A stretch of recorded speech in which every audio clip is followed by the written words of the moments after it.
আসসালামু আলাইকুম সুপ্রিয় দর্শক, সময় সংবাদে আপনাদের স্বাগতম। শুরুতেই জানিয়ে দিচ্ছি সংবাদ শিরোনাম। কিসের হাসিনা, তার চেহারা কি দেখা গেছে? প্রশ্ন স্বরাষ্ট্রমন্ত্রীর।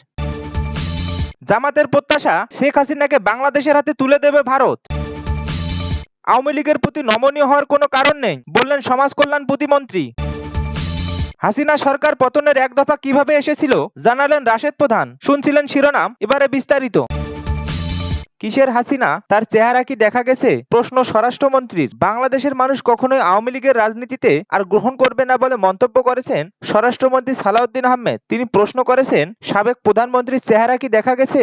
শুক্রবার দুপুর 12টার দিকে 500 শয্যা বিশিষ্ট কক্সবাজার মেডিকেল কলেজ হাসপাতালের নতুন ভবনের ভিত্তিপ্রস্তর স্থাপন অনুষ্ঠানে বক্তব্য দেওয়ার সময় তিনি এসব কথা বলেন। স্বরাষ্ট্রমন্ত্রী বলেন, বাংলাদেশের মানুষ কখনোই আওয়ামী লীগের রাজনীতি আর গ্রহণ করবে না। আর কিসের হাসিনা, তার চেহারা কি দেখা গেছে? মাঝে মধ্যে শুধু আওয়াজটাই শোনা যায়, তারা আওয়ামী লীগ চেষ্টা করছে বাংলাদেশের কোনো অস্থিরতা সৃষ্টি করা যায় কিনা। তবে দেশের জনগণ তাদের এসব অপচেষ্টা ও রাজনীতির প্রত্যাখ্যান করেছেন। এর আগে কক্সবাজার উন্নয়ন কর্তৃপক্ষের আবাসিক ফ্ল্যাট উন্নয়ন প্রকল্প 1-এর উদ্বোধন করেন স্বরাষ্ট্রমন্ত্রী। সেখানে দেয়া বক্তব্যে তিনি ব্লু ইকোনমিক ও পর্যটন খাতের উন্নয়ন নিয়ে সরকারের বিভিন্ন পরিকল্পনার কথা তুলে ধরেন। সালাউদ্দিন আহমেদ বলেন, সমুদ্র সম্পদ ও সমুদ্র বন্দরকে যথাযথভাবে কাজে লাগাতে পারলে দেশ বিপুল রাজস্ব আয় করতে সক্ষম হবে। নীল অর্থনীতির ব্লু ইকোনমিক অপার সম্ভাবনাকে কাজে লাগাতে সরকার নানামুখী পদক্ষেপ নিয়ে এগোচ্ছে। এছাড়া কক্সবাজারের পর্যটন সম্ভাবনাকেও পূর্ণাঙ্গভাবে বাস্তবায়ন করা গেলে তা দেশের সার্বিক অর্থনীতিতে বড় ধরনের অবদান রাখবে। বিগত সরকারের সমালোচনা করে তিনি আরো বলেন, ইতিপূর্বে ফ্যাসিবাদী সরকারের সময় কোনো সমীক্ষা ছাড়াই ইচ্ছে মতো বিভিন্ন এলাকাকে পরিবেশগত সংকটাপন্ন এলাকা ঘোষণা করা হয়েছিল। আমরা যথাযথ জরিপ পরিচালনার মাধ্যমে পর্যটনের বিকাশের স্বার্থে বিষয়গুলো পূর্ণ বিবেচনার নির্দেশনা দিয়েছি। স্বরাষ্ট্রমন্ত্রী বলেন, প্রকৃতিকে সংরক্ষণ করে পর্যটনের উন্নয়ন ঘটাতে হবে। শুধু উঁচু উঁচু ইমারত নির্মাণ করলেই পর্যটন হয় না। কক্সবাজার সমুদ্র সৈকতের পুরো অংশ জুড়েই পরিকল্পিত পরিবেশ বান্ধব উন্নয়ন হতে হবে, যাতে বিশ্বব্যাপী কক্সবাজারের সৌন্দর্য ছড়িয়ে পড়ে এবং বিদেশি পর্যটকরা আকৃষ্ট হন। উপকূলীয় অঞ্চলে শিক্ষা ও গবেষণার নতুন সুযোগ তৈরিতে তিনি জানান, কক্সবাজারকে ঘিরে উচ্চশিক্ষা সামুদ্রিক গবেষণা ক্ষেত্র প্রসারিত করতে একটি মেরিন ইউনিভার্সিটি প্রতিষ্ঠার পরিকল্পনা হাতে নিয়েছে সরকার। এটি বাস্তবায়িত হলে দক্ষ মানব সম্পদ তৈরিতে নতুন দিগন্ত উন্মোচিত হবে।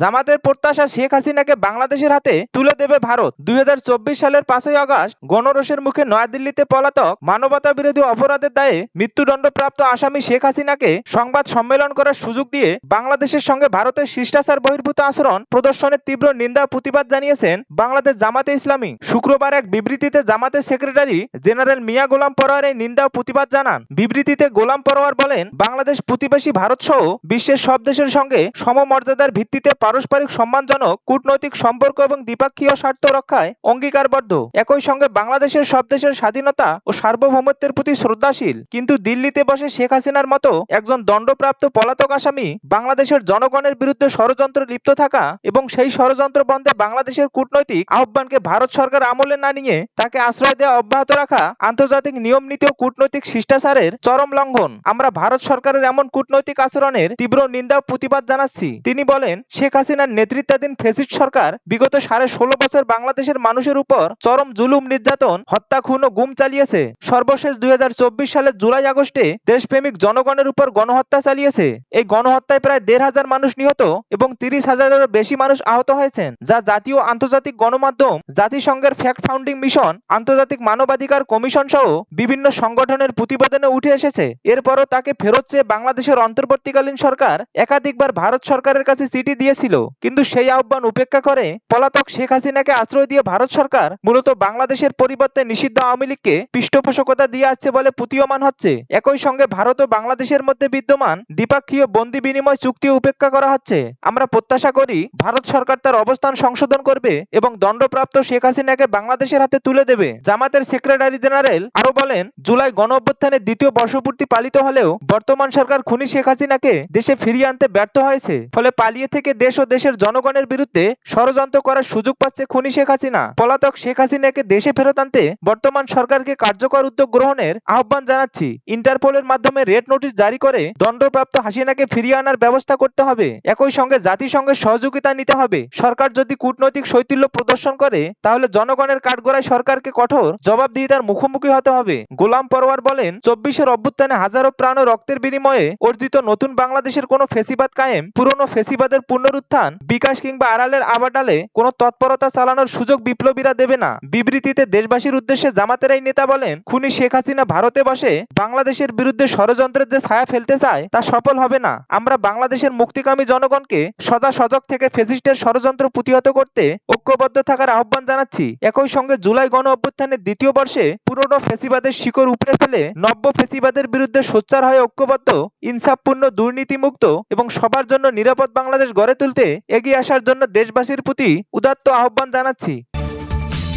আওয়ামী লীগের প্রতি নমনীয় হওয়ার কোনো কারণ নেই, বললেন সমাজ কল্যাণ প্রতিমন্ত্রী। সমাজ কল্যাণ প্রতিমন্ত্রী ব্যারিস্টার ফারজানা শারমিন পুতুল বলেছেন, বর্তমান সরকার যখন সরকারে ছিল না, এই দল যে পরিমাণ অত্যাচারিত আওয়ামী লীগের দ্বারা হয়েছে, এই আওয়ামী লীগের কাছ থেকে দেশকে উদ্ধার করার জন্য দল যে পরিমাণ ত্যাগ স্বীকার করেছে, সেখানে আওয়ামী লীগের জন্য নমনীয় হওয়ার কোনো কারণ এখানে নেই। শুক্রবার দুপুরে কুষ্টিয়ার মিরপুর মাধ্যমিক বালিকা বিদ্যালয়ে এক মতবিনিময় সভায় সাংবাদিকদের প্রশ্নের জবাবে তিনি এসব মন্তব্য করেন। সমাজ কল্যাণ প্রতিমন্ত্রী বলেন, আমরা একটি গণতান্ত্রিক রাষ্ট্র কায়েম করতে চাচ্ছি এবং সেজন্য কাজ করে যাচ্ছি। সেক্ষেত্রে আমাদের যা যা করণীয় আমরা তাই করব। আওয়ামী লীগের প্রতি নমনীয় আচরণ করেছি। যিনি এই কথা বলেছেন তার কাছে আবার জিজ্ঞেস করা উচিত উনি কথাটি কেন বলেছেন। সাংবাদিকদের এক প্রশ্নের জবাবে প্রতিমন্ত্রী বলেন, গত পরশুদিন ইন্ডিয়া থেকে প্রেস কনফারেন্সের চেষ্টা করা হয়েছে। এর পরিপ্রেক্ষিতে আমাদের পররাষ্ট্র মন্ত্রণালয় যে ধরনের প্রতিবাদ জানিয়েছেন, বাংলাদেশের ইতিহাসে এত শক্ত ধরনের প্রতিবাদ এর আগে কোনো সরকার জানাতে পারেনি। তিনি বলেন, দেশের বিমানবন্দর সহ বিভিন্ন স্থাপনায় যে সতর্কতা জারি করা হচ্ছে তার পেছনে অন্য কোনো কারণ নেই, এটি কেবলমাত্র রুটিন ওয়ার্ক। পদ্মার চরে আইন শৃঙ্খলার বিষয়ে তিনি বলেন, পদ্মার চরে বেশ কিছু ঘটনা ঘটে, পুরোটাই ঘটে চরকে কেন্দ্র করে। সেখানে আইন শৃঙ্খলা রক্ষাকারী বাহিনীর সাথে আমরা সবসময় যোগাযোগ রাখি, আমরা চেষ্টা করি এবং আমরা ডিক্লেয়ার দিয়েছি এগুলো শীঘ্রই বন্ধ করা হবে।